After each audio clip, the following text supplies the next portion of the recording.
សានឆ្ងល់ណាស់ស្នេហាខ្ញុំមិនបានជួបជុំតើបាយហើយឬនៅទេនឹងឡើងស្រមៀមមេមិនផ្ដល់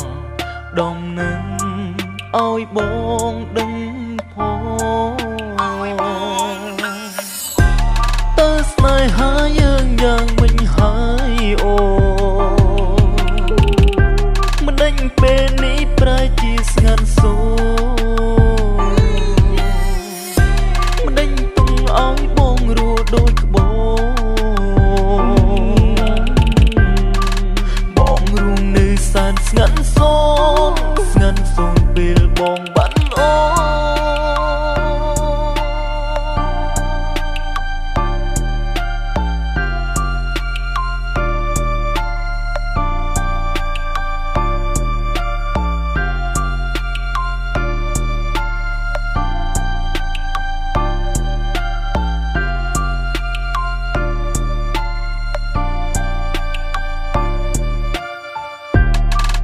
ទូយ៉ាងណាបងនៅតែនឹកដល់អូនទូជីវិតមកនេះត្រូវបានបងសូនទូយ៉ាងណាបងមិនអាចបំភ្លេចអូននៅតែនឹកឃើញអតីតកាលទូយ៉ាងណាអូនត្រូវនឹកដល់បងផងទូពេលនេះអូននៅឆ្ងាយពីនួនអូនទូយ៉ាងណាអូនត្រូវតែនឹកបង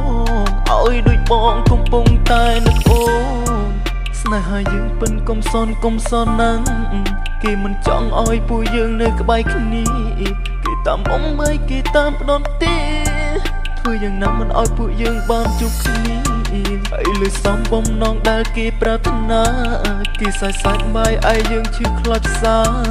គេមិនខ្វល់ថាយើងស្រទឹងនេត្រាសូមទេវតាជួយស្នេហាខ្ញុំផង